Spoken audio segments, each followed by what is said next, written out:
श्रीगुरुभ्यो नमः। श्रीमहागणाधिपतये नमः। गुरुब्रह्मा गुरुविष्णु गुरुर्देवो महेश्वरः गुरुसाक्षात् परब्रह्म तस्मै श्रीगुरवे नमः। हरितसगोत्रोत्पन्नं हरिभक्तिपरायणं शङ्करगुरुवरेन्द्रचरणं शरणं प्रपद्ये। श्रीमहद्भ्यो गुरुभ्यो नमः। सदाशिवसमारम्भां व्यासशङ्करमध्यमाम् अस्मदाचार्यपर्यन्तां वन्दे गुरुपरम्पराम्। अरुणां करुणातरङ्गिताक्षीं धृतपाशाङ्कुशपुष्पबाणचापाम् अनिमाधिरयूरुताम् अयूकैः अहमित्येव विभावयेद्भवानीम्। ఓం శ్రీమాత్రే నమః శ్రీమాత్రే నమః శ్రీమాత్రే నమః। ఇక సింహరాశి వారు, సింహరాశి వారికి ఈ నవంబర్ మాసంలో ప్రయత్నించిన కార్యక్రమాలు సులభంగా సఫలమవడానికి ఆస్కారం కనబడుతుంది. లాభాలు కూడా అధికంగానే ఉంటాయి. చేసే వృత్తిలో వ్యాపారంలో మంచి అభివృద్ధి కనబడుతూ ఉంటుంది.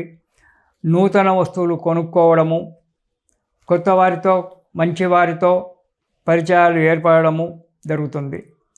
సంఘంలో విలువలు కూడా పెరుగుతాయి. 10 మందితో మెచ్చుకోలు జరగడం ఉంటుంది. ఆత్మీయతా భావం కూడా కలగడానికి ఆస్కారం ఉంది. కానీ మానసిక ఆందోళనలు కొన్ని వస్తాయి. ఇంటి యందు చిన్న చిన్న కలహాలు ఏర్పడడం కూడా జరుగుతూ ఉంటుంది. అవి సహజమేననుకోండి. ఇంట్లో గర్గర్కి కహాని అంటారు దాన్ని.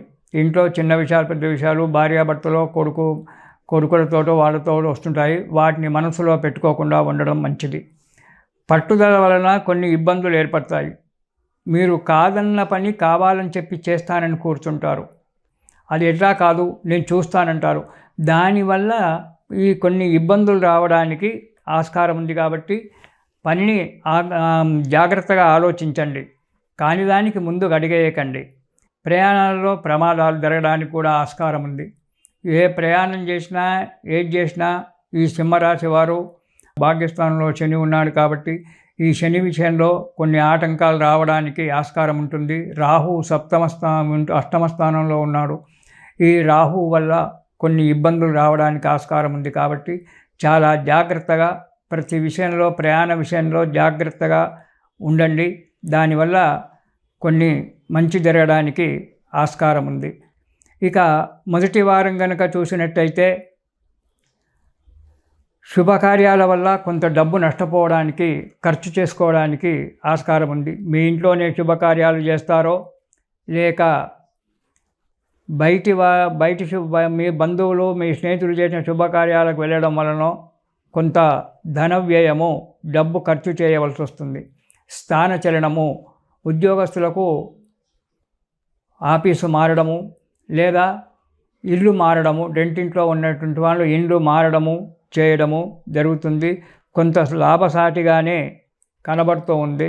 కానీ జాగ్రత్త అవసరం. ఇక రెండవ వారం కనుక చూసినట్టయితే రుణదాతలచే భయం. మీకు ఎవరి దగ్గరైనా రుణం తీసుకున్నట్టయితే ఆ రుణం ఇచ్చినటువంటి ఒక వ్యక్తి వచ్చి కూర్చొని డబ్బు ఇప్పుడు ఇస్తావా చేస్తావా అన్నట్టు కూర్చొని ఆ ధనాన్ని గురించి పోట్లాడడం జరుగుతుంది. దానివల్ల వేరే దగ్గర రుణం చేయడము, అది తీసుకొచ్చి ఇతనికి ఇవ్వడము, మళ్ళీ అతనితో రుణబాధ పడడము జరుగుతూ ఉంటుంది. కుటుంబంలో చిన్న చిన్న చిక్కులు రావడము కూడా జరుగుతూ ఉంటుంది. అధిక శ్రమ పడవలసి వస్తుంది. పైగా సర్జరీ జరగడానికి ఆస్కారం ఉంది. ఈ నవంబర్ నెలలో రెండవ వారంలో సర్జరీ జరగడానికి ఆస్కారం ఉంది. కాబట్టి కొంచెం జాగ్రత్తగా చేయడం చాలా మంచిది. శ్రమకు తగ్గ ఫలితాన్ని పొందే అవకాశం ఉన్నప్పటికీ కూడా ఆరోగ్యం సహకరించకపోవడము, ఈ ప్రయాణాల విషయంలో డ్రైవింగ్ విషయంలో జాగ్రత్తగా ఉండకపోవడం వల్ల కొన్ని సర్జరీలు జరగడము ఇవన్నీ కూడా జరుగుతూ ఉంటాయి. కాబట్టి చాలా జాగ్రత్తగా అవసరం ఉంటుంది. ఇక మూడవ వారం కనుక మనం చూసుకున్నట్టయితే సింహరాశి వారికి అనారోగ్యము. సరే, మొదటి 2 వారాల్లో సర్జరీ జరిగినప్పుడు అనారోగ్యంగానే ఉంటుంది. That is common. ఇక మనోవిచారము, మనస్సు ఎప్పుడు విచారంగా ఉండడము, ఏదో కోల్పోయినట్టుగా ఎప్పుడూ మానసికంగా బాధపడడం అనేటువంటిది జరుగుతూ ఉంటుంది. చేసే పనులలో చిన్న చిన్న ఆటంకాలు రావడం జరుగుతూ ఉంటుంది. పెద్దల సలహాల వల్ల, స్నేహితుల సలహాల వల్ల ఆటంకాలు దాటుకోవడానికి మనకు ఆస్కారం కనబడుతుంది. ఎప్పుడూ భయంగా ఉంటుంది. కాబట్టి తగు జాగ్రత్తగా ఉండాలి. 3వ వారం. ఇక 4వ వారం కనుక చూసినట్టయితే చేసేటువంటి యొక్క వృత్తి వ్యాపారాలలో లాభాలు మంచిగా కనబడతాయి. మనస్సు ఆనందంగా ఉంటుంది.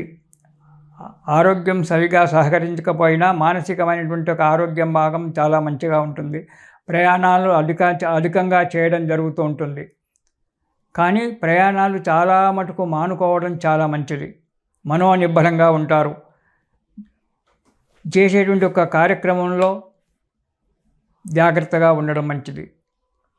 ఎందుకంటే ప్రయాణాల విషయాల్లో, చేసే కార్యక్రమాలలో కూడా చాలా జాగ్రత్తగా ఉండడం మంచి ఉంటుంది. యాక్సిడెంట్ అంటే ఏదో బండికి వెహికల్కు గుద్దుకోవడమే యాక్సిడెంట్ కాదు. మనం కూరగాయలు కట్ చేస్తున్నామంటే ఆ కత్తే మన ఏర్లు కొయ్యొచ్చు. అది కూడా ఒక యాక్సిడెంట్ లాంటిదే. రక్తం శరీరంలో నుంచి బయటపడము. కాబట్టి తగు జాగ్రత్తగా ఏ పని చేసినా తగు జాగ్రత్తగా ఉండాలి. ఇక సింహరాశి వారు ప్రతి విషయంలో జాగ్రత్తగా ఉంటూ, దానివల్ల మనశ్శాంతిని కోల్పోకుండా మనోనిబ్బరంగా ఉంటూ కార్యక్రమాలన్నీ కూడా దిగ్విజయంగా నెరవేర్చుకోండి. ఇలాంటి కష్టాలు రాకుండా ఉండడానికి మీరు ప్రతిరోజు కూడా కాలభైరవాష్టకము, శివస్తోత్రము పారాయణం చేయండి. ఎందుకంటే అష్టమ శని, సప్తమ రాహువు, అష్టమ శని సింహరాశికి. కాబట్టి కాలభైరవాష్టకము, శివస్తోత్రము 2 కూడా ప్రతిరోజు పారాయణం చేసినట్టయితే ఈ కష్టాల నుంచి కొంతవరకు మనకు గట్టెక్కేటువంటి ఒక ఆస్కారం కనబడుతుంది. కాబట్టి ప్రతిరోజు కూడా మీరు ఉదయం కానీ లేదా ఉదయం వీలు కాకపోతే సాయంకాలం కింద కాళ్ళు చేతులు కడుక్కొని దీపారాధన చేసి కాలభైరవాష్టకము, శని స్తోత్రం 2 కూడా పారాయణం చేయండి. సుఖంగా సంతోషంగా కాలం గడపండి. ఒక్క స్తోత్రం చేత మన కష్టాలన్నీ కూడా పోయేటువంటి ఒక ఆధారం మనకుంది, మన దగ్గర ఉంది. ప్రతిరోజు కూడా ఎలాంటి కష్టం వచ్చినా మనస్సును ఆ కష్టంలోకి దూర్చక, నాకు కష్టం వచ్చింది అని బాధపడకుండా, కష్టంగా ఉన్నా, సుఖంగా ఉన్నా, మనశ్శాంతిగా ఉన్నా, ఎలా ఉన్నా సరే ప్రతిరోజు లలితా సహస్రనామాలలో నుంచి ఒక్క శ్లోకం ఉంది. ఆ శ్లోకం చెప్తాను, దాన్ని పాటించండి. లలితా సహస్రనామాలు అనేటువంటివి చాలా ముఖ్యమైనటువంటి విశ్వంలోనే. ఎందుకంటే ఎన్నో సహస్రనామాలు ఉన్నాయి మనకు. విష్ణు సహస్రనామాలు ఉన్నాయి, ఇంకా వేరే సహస్రనామాలు ఎన్నో ఉన్నాయి. కానీ అన్నిటికంటే కూడా మించినటువంటిది వెలలేనటువంటి ఒక్క లలితా సహస్రనామాలు. ఇవి వాగ్దేవతలు, అమ్మవారి యొక్క చెలికత్తలైనటువంటి ఒక వాగ్దేవతలు చెప్పినటువంటి ఒక రహస్యమైనటువంటి ఒక నామాలు. అందుకే రహస్య సహస్రనామ స్తోత్రం అన్నారు. ఇది చాలా రహస్యమైనటువంటి లలితా సహస్రనామాలలో ఒక్కొక్క నామము, ఒక్కొక్క మంత్రం, ఒక్కొక్క చరిత్ర చాలా ఉంటుంది. ఆ నామాలు చదువుతూ ఉంటే ఎటువంటి కష్టాలైనా పోవడానికి మనకు చాలా ఇదిగా ఉంటుంది. మొట్టమొదటి నామమే తీసుకోండి లలితా నామాలలో. ఓం శ్రీమాత శ్రీ మహారాజ్ఞి శ్రీమచ్ఛిమ్మాసనేశ్వరి. చిన్న 3 పదాల యొక్క శ్లోకంలో మొదటి పాదం. ఇందులో ఎంతో గొప్ప అర్థం దాగి ఉంది. శ్రీమాత సృష్టించేటువంటిది. మాత అంటే తల్లి కదా సృష్టించేది. శ్రీ మహారాజ్ఞి చాలా ఉంది చెప్పాలంటే, కానీ అది ఇప్పుడు తొందరగా కాదు, చిన్న విషయాన్ని చెప్తేస్తున్నాను. శ్రీ మహారాజ్ఞి, రాజ్ఞి అంటే రాజుగారి యొక్క ఆజ్ఞ, దేశాన్ని పరిపాలించేటువంటిది రాజ్ఞి, రాజు. మాత అంటే తల్లి. ఈ మాతనే అక్కడ బ్రహ్మదేవుడు సృష్టిస్తున్నాడు, సృష్టికర్త. శ్రీ మహారాజ్ఞి విష్ణువు స్థితికారకుడు. ఇక్కడ విష్ణువు అనేటువంటి ఒక అర్థం వస్తుంది. సింహాసనేశ్వరి, సింహ అనేటువంటి దాన్ని ఇది చేసినట్టయితే, ఉల్టా చేసినట్టయితే హింస అనేటువంటి వస్తుంది. శివుడు లయకారకుడు అంటే బ్రహ్మ, విష్ణు, మహేశ్వరులు ఈ 3 నామాలలో దాగున్నారు. అంతేకాకుండా లక్ష్మి, సరస్వతి, గౌరి ఈ ముగ్గురు కూడా ఈ 3 నామాలు ఉన్నారు. అందుకే మొదలుపెట్టేటప్పుడే వాగ్దేవతలు శ్రీమాత శ్రీ మహారాజ్ఞి శ్రీమచ్చింహాసనేశ్వర్యై నమః అన్నారు. ఇది శుభం.